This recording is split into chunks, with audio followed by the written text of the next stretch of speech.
So I get not only tax professionals, but just business owners that approach me all the time, and they're asking me, how do I grow my business?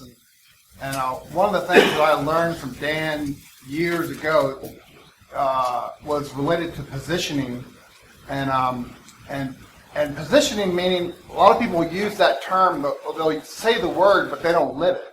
And so when I say positioning, I mean most business owners, definitely my clients, but many small business owners will literally push their advertising, marketing out wherever they're local or national, whatever they're doing.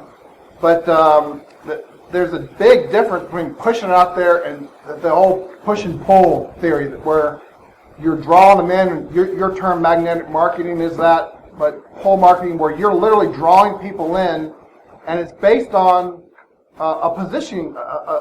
You set a stake in the sand, and this is where you're going to be, and it is what it is, and you can come get it. And when you know who you're targeting, when you're very clear on who you are speaking to, who that person is that's going to have the money to pay you, but also going to benefit, that's got some massive problem that you're going to help solve, when you offer that right bait, it's serious. Now we're getting in the big leagues because you have completely turned the tables on just throwing your message out there and hoping it sticks, to specifically going after a targeted person that best matches the person you want to do business with that'll pay you, and then you're giving them what they want, and then they come to you automated, the way you want to talk to them, the way you want to get back to them, and you define the terms, you define the rules. That, to me, changed everything. So if you get that kind of philosophy on how you're going to do any marketing campaign, I think you got to start there.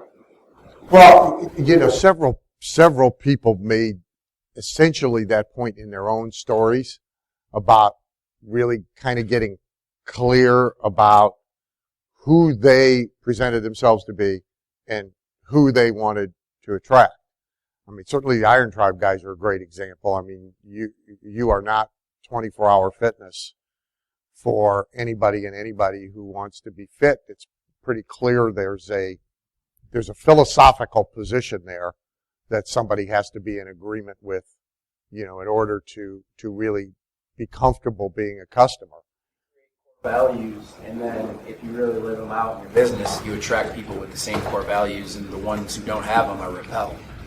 And I think there's always people that don't understand direct marketing, because the key word is direct. They, as you said, they really are about pushing out a message that they try and design to be as broad and all-inclusive and all-encompassing as possible, because they have no direction for it. And I think lack of clarity is the costliest mistake there is in marketing, because confused consumers don't buy, they don't know what to do. And if you're confused about your own identity, you confuse the consumer as well. So really direct marketing is all about narrowing the who you are and who you're for. Well, the key is when I talk to some of my clients, and they're still in the manual labor mentality, and I'm like, no, you cannot. You have to not be able to touch it. This has to go, whether you get one client or 1,000 clients in that day.